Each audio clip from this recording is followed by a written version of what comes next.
بسم اللہ الرحمن الرحیم۔ السلام علیکم۔ حاتم طائی کی بیٹی جب قید ہو کر بارگاہ رسالت صلی اللہ علیہ وآلہ وسلم میں آئی تو اس کا دوپٹہ تھوڑا سا سر سے کھسکا ہوا تھا۔ سر کے چند بال یا ایک بال نظر آ رہا تھا۔ حضور نبی اکرم صلی اللہ علیہ وآلہ وسلم نے حضرت عمر رضی اللہ تعالیٰ عنہ کو فرمایا، عمر بیٹی کے سر پر دوپٹہ دو۔ حضرت عمر رضی اللہ تعالیٰ عنہ نے کہا، یا رسول اللہ صلی اللہ علیہ وآلہ وسلم، یہ کافر کی بیٹی ہے۔ آپ صلی اللہ علیہ وآلہ وسلم نے فرمایا، عمر بیٹی بیٹی ہوتی ہے، چاہے کافر کی ہو یا مسلمان کی۔ پھر نبی رحمت صلی اللہ علیہ وآلہ وسلم اپنی جگہ سے اٹھ کھڑے ہوئے اور چادر اٹھا کر بچی کے سر پر رکھی اور فرمایا، بیٹا، میرے صحابہ آپ کو قید کر کے لائے ہیں، میرے پاس رہنا چاہو تو رہو، واپس جانا چاہو تو جا سکتی ہو۔ وہ لڑکی کہتی ہے، میں واپس جانا چاہتی ہوں۔ آپ صلی اللہ علیہ وآلہ وسلم پر میرے ماں باپ بھی قربان۔ آپ صلی اللہ علیہ وآلہ وسلم نے صحابہ کرام رضی اللہ تعالیٰ عنہ کی ڈیوٹی لگائی کہ اسے اس کے گھر تک چھوڑ آؤ۔ 2 دن اور 2 راتوں کے بعد آپ صلی اللہ علیہ وآلہ وسلم کے پاک اصحاب رضی اللہ تعالیٰ عنہ دروازے پر پہنچے اور دروازے کھٹکھٹایا۔ اندر سے عدی بن حاتم یعنی حاتم کا بیٹا باہر آیا۔ جب بہن کو غیر محرم صحابہ کے ساتھ دیکھا تو غصے میں آ گیا۔ پہلا سوال بہن سے پوچھا کہ مسلمانوں کا نبی کیسا ہے؟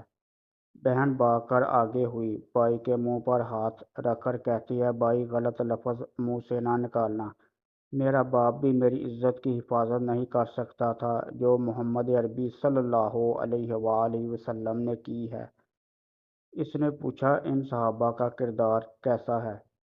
کہنے لگی، نماز کا وقت ہوتا تھا تو یہ نماز پڑھتے تھے، میں نے ان کا چہرہ نہیں دیکھا، انہوں نے میرا نہیں دیکھا۔ بھائی کا غصہ ٹھنڈا ہو گیا، کہنے لگا، اگر مسلمانوں کا نبی اتنا اچھا ہے تو مسلمان کیوں نہیں ہوئی؟ لڑکی کہنے لگی کہ دل چاہتا تھا کہ مسلمان ہو جاؤں، پھر سوچا کہیں بھائی جہنمی ہو کر نہ مر جائے تو میں لینے آئی ہوں۔ آؤ دونوں بہن بھائی نبی رحمت صلی اللہ علیہ وآلہ وسلم کے قدموں کو چوم کر جنت کی بہاریں کیوں نہ لوٹ لیں۔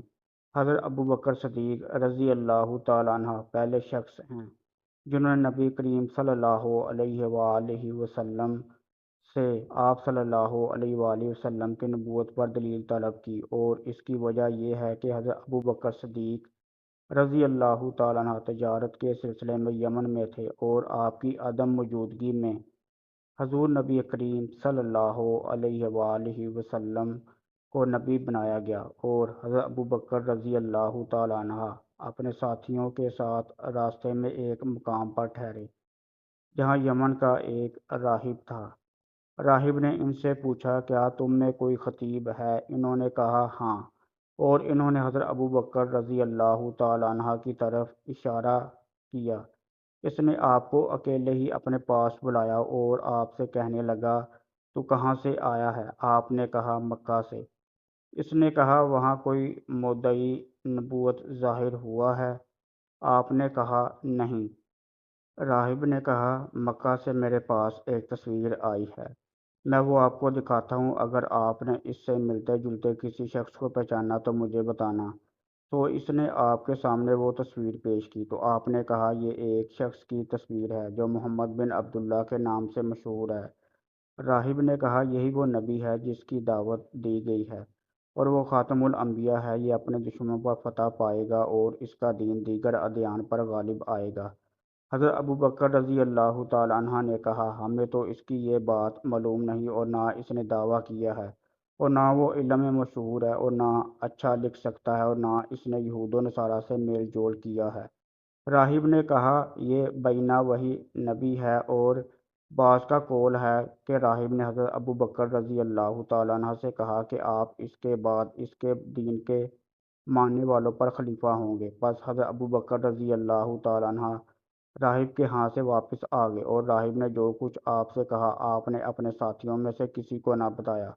اور جب آپ مکہ آئے تو آپ کی ماں سلمہ ام الخیر نے آپ سے کہا، آپ کے دوست محمد صلی اللہ علیہ وآلہ وسلم نے جو کچھ کیا ہے آپ کو اس کی خبر ملی ہے، اس کا خیال ہے کہ وہ نبی ہے، اسے اللہ نے نبی بنایا ہے اور اسے اس کی قوم کی طرف اور سب مخلوق کی طرف بھیجا ہے۔ آپ نے اپنی ماں سے کہا وہ کہاں ہے؟ اس نے کہا وہ کوہ ابو قیس کی طرف تشریف لے گئے ہیں۔ حضرت ابوبکر رضی اللہ تعالیٰ عنہ جلدی سے پہاڑی کی طرف گئے اور آپ نے حضور صلی اللہ علیہ وآلہ وسلم کو ایک غار میں دیکھا اور سلام کیا اور کہنے لگے مجھے خبر ملی ہے کہ آپ نے نبوت اور رسالت کا دعویٰ کیا ہے۔ آپ نے حضرت ابوبکر صدیق رضی اللہ تعالیٰ عنہ سے کہا میں مدعی نہیں بلکہ اللہ تعالیٰ نے مجھے نبی بنایا ہے۔ حضرت ابوبکر رضی اللہ تعالیٰ عنہ نے آپ سے پوچھا کہ آپ کے صدق کی دلیل کیا ہے؟ آپ صلی اللہ علیہ وآلہ وسلم نے پوچھا کیا تو نے میرا کوئی جھوٹ دیکھا ہے؟ آپ نے کہا قسم با خدا نہیں، مگر یہ بات دلیل کے بغیر قبول نہیں کی جائے گی۔ نبی کریم صلی اللہ علیہ وآلہ وسلم نے فرمایا اس کی دلیل وہ بات ہے جو راہب نے آپ سے کہی ہے۔ حضرت ابوبکر صدیق رضی اللہ تعالیٰ عنہ نے کہا میں گواہی دیتا ہوں کہ اللہ کے سوا کوئی معبود نہیں اور آپ اللہ کے رسول ہیں، میں اس بات میں آپ کا پہلا پیروکار ہوں۔